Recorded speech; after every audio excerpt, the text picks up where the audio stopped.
Tonight, deadly terror attack. ISIS claims responsibility after a van plows into pedestrians, killing over a dozen at a popular tourist destination. Suspects now under arrest. Tonight, the latest from Barcelona. Ripped apart, the warning from President Trump. Removing Confederate statues is damaging American culture, he says.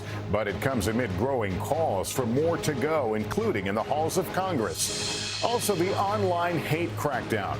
Can tech giants win their growing war to stop white supremacists from spreading their message on the internet? Eclipse fever, the last-minute dash to find the one thing you and your family need to see the event of the summer. And making a splash, a grieving man brought joy back into his home by making it the place to be this summer. Nightly News begins right now.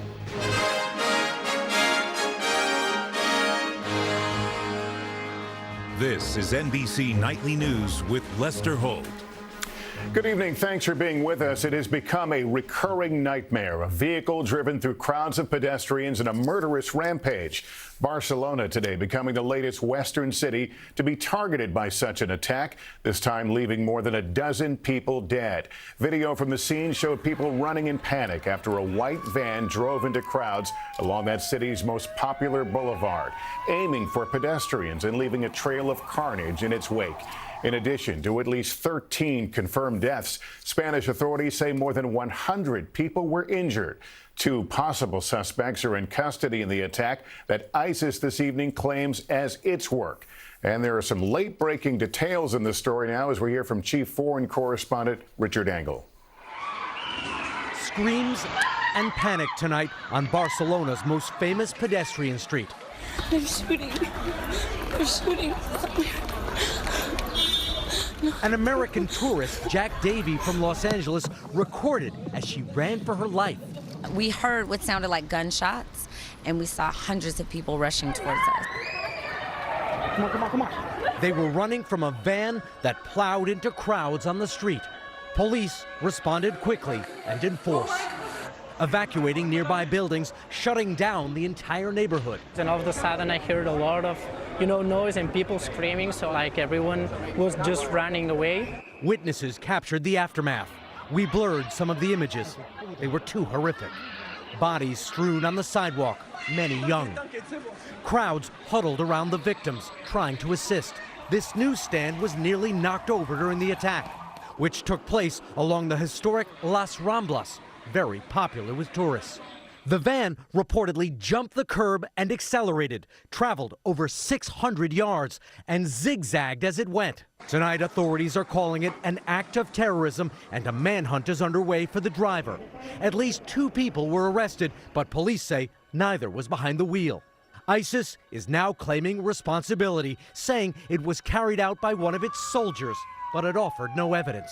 But it is only the latest example of the group's supporters using vehicles as weapons. In Nice, where a truck mowed down dozens. In Berlin, crashing through a Christmas market. And in London, where attackers drove across London Bridge and then jumped out with knives. The use of vehicles is now the low-tech, high-impact option for terrorists. It's demonstrated value in jihadi circles. Spanish investigators are looking at this as part of a wider plot. They say it's related to an explosion in a house in Spain yesterday. U.S. officials tell NBC News that house may have been a bomb factory. So what happened today doesn't look like it was the work of some lone actor with a van. Lester? All right, Richard Engel tonight. Thank you. I want to turn to NBC News national security analyst Michael Leiter. He's the former director of the National Counterterrorism Center. Michael, as we've heard, vehicles now an easy weapon of choice for terrorists. But how do authorities stop them? It is very difficult, obviously, because these are widely available. Anybody can drive a car, Lester. But I think officials throughout the world, in the United States included, will have to look at these high traffic areas which attract lots of tourists and the like, and may have to erect more vehicle barriers than people are used to. That's one of the last lines of defenses, and obviously you want to find the terrorists before they get that far, but those defenses may well be necessary. As we reported, ISIS claiming responsibility here. We keep seeing evidence that the military effort against ISIS in places like western Iraq is working. Is that translating, though, to these cities where these actors continue to stage these attacks? Well, I think that is an important strategic step to disrupt the organization and ultimately take some of the wind out of their sails. But that doesn't really help in these tactical situations, because the fact is ISIS has launched a message, and that network of people, even if not connected and speaking to individuals in Syria and Iraq, are still taking steps like this to be soldiers in ISIS's army. So although we may see gains over the long term in Syria and Iraq, that really doesn't provide quick results here. Michael Leiter, good to have you on tonight. Thank you. President Trump denounced the Barcelona attack from his working vacation in Bedminster, New Jersey, but he's also under fire for following that up with a tweet reviving a debunked myth that many Muslims find inflammatory. All this as the backlash grows to his response to the violence at a white nationalist rally in Charlottesville. And the president warning today that removing Confederate monuments has, quote, ripped apart our country. Let's get more on it all from Chief White House correspondent Hallie Jackson. Within 3 hours of the attack in Barcelona, President Trump condemned it as terror, tweeting the U.S. will do whatever is necessary to help. Be tough and strong. We love you. Then, as an example of how to get tough on what he called radical Islamic terror, he cited a debunked, violent, anti-Muslim myth about U.S. General John Pershing cracking down on unrest in the Philippines a century ago, something that set off a firestorm when he first said it on the campaign trail. And he took the 50 terrorists, and he took 50 men, and he dipped 50 bullets in pig's blood.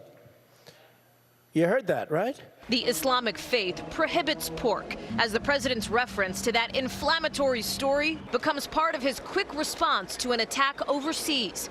Here at home, his response to the domestic attack in Charlottesville is still generating fallout, as the president now laments the removal of Confederate monuments. Quote, sad to see the history and culture of our great country being ripped apart, adding, you can't change history, but you can learn from it. Robert E. Lee, Stonewall Jackson. Who's next? Washington, Jefferson? So foolish. I think there's blame on both sides. The country's only Republican African-American senator interviewed by Vice News about the president's performance this week. What we want to see from our president is clarity and moral authority, and that moral authority is compromised when Tuesday happens. And another Republican senator who campaigned for the president, now excoriating him. The president has not yet been able to demonstrate the stability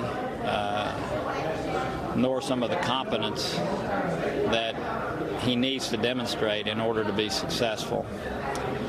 And we need for him to be successful. The commander-in-chief also countered by the leaders of 5 military branches, who sent a strong signal without mentioning the president by name by publicly condemning extremist elements. They were simply emphasizing on the battlefield we are one team, and that's why we stay. But someone who does seem buoyed by this culture controversy, Steve Bannon, viewing it as a fight the president will win, as he told the New York Times. Quote, the race identity politics of the left wants to say it's all racist. Just give me more, tear down more statues, say the revolution is coming. I can't get enough of it. Tonight, the American Cancer Society is pulling out of a planned gala at Mar-a-Lago because of what it calls challenges to its values. And the president is scrapping plans for an infrastructure council even before it got off the ground, one day after disbanding 2 business advisory boards. It's another tumultuous week for Donald Trump. Lester, increasingly isolated here in Bedminster. All right, Hallie Jackson from New Jersey, thank you. As the nation confronts the questions raised by the violence in Charlottesville, it is worth noting that many of the groups promoting hate have drawn support through the internet. Their messages finding homes on websites and platforms that have long considered themselves pillars of free expression. But now that seems to be changing as the companies try to make it harder for these groups to reach online audiences. Let's get more now from NBC's Jolene Kent. Before violence spilled onto the streets of Charlottesville, the white supremacist groups behind the rally were organizing across the internet in public view. Now Silicon Valley is kicking them offline, and it's stirring up a constitutional debate. Platforms like Google and GoFundMe are now cutting off hate groups, banning sites like the Daily Stormer from using their services to communicate and fundraise. Apple says it's now blacklisted known hate sites from its payment platforms. PayPal, one of the largest payment processors in the world, now canceling accounts. Even dating site OkCupid today banning white supremacist Chris Cantwell for life, tweeting there's no room for hate in a place where you're looking for love. The internet blockade has forced some groups to search for new homes online. Many on the right are turning to new social media site Gab, which allows controversial discussions with limits. So long as they're not inciting violence, so long as they're not advocating for criminality, so long as they're not doing any harm to the public in regards to the law, they are allowed to speak.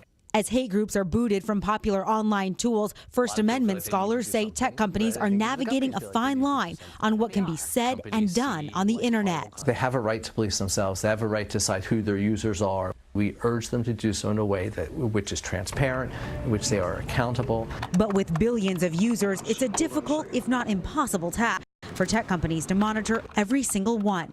Jolene Kent, NBC News, San Francisco. The displays of hate and the violence in Charlottesville have amplified attention to Confederate monuments and generated more calls for their removal. House Democratic leader Nancy Pelosi has joined other Democrats who want these statues taken down in the U.S. Capitol. And as NBC's Stephanie Gosk reports, the calls go far beyond Washington. Outside the old courthouse in Lexington, Kentucky, stand the statues of two Confederate generals. Mayor Jim Gray wants them moved. The city council votes on the measure tonight. These are statues designed to glorify and honor men, Confederates, who fought to preserve slavery. Since the violence in Charlottesville, Confederate monuments have become flashpoints around the country. These were real people. They lived. They did what they thought was right. It's history. In Leesburg, Virginia, a Confederate soldier was spray painted with "You Lost." Durham, North Carolina, a monument was toppled. In Baltimore, crews worked in the dead of night, removing 4 statues without notice. In the last 2 years, more than a dozen Confederate monuments have been taken down, with other cities still fighting over whether to remove them. In Kentucky, the process is not so simple.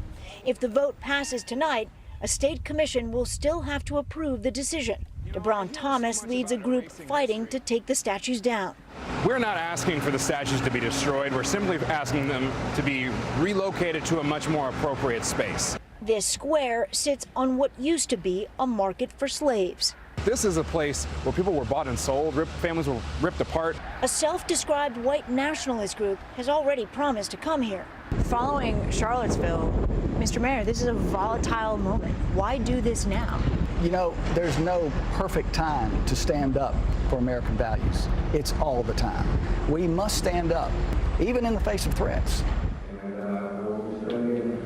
There are so many people here tonight at City Hall, they're actually turning them away at the door. The City Council is expected to approve this measure to move the statues, but the decision from the State Commission, where this gets kicked next, is far from certain. Lester? All right, Stephanie Goss, thank you. An update this evening on the deadly collision between a U.S. Navy destroyer and a container ship off the coast of Japan. The Navy is punishing the leadership of the USS Fitzgerald, relieving the commanding officer and 2 others from their duties. The Navy said the officers had lost situational awareness in the hours before the accident. 7 sailors were killed. The Fitzgerald was heavily damaged but managed to limp back to port.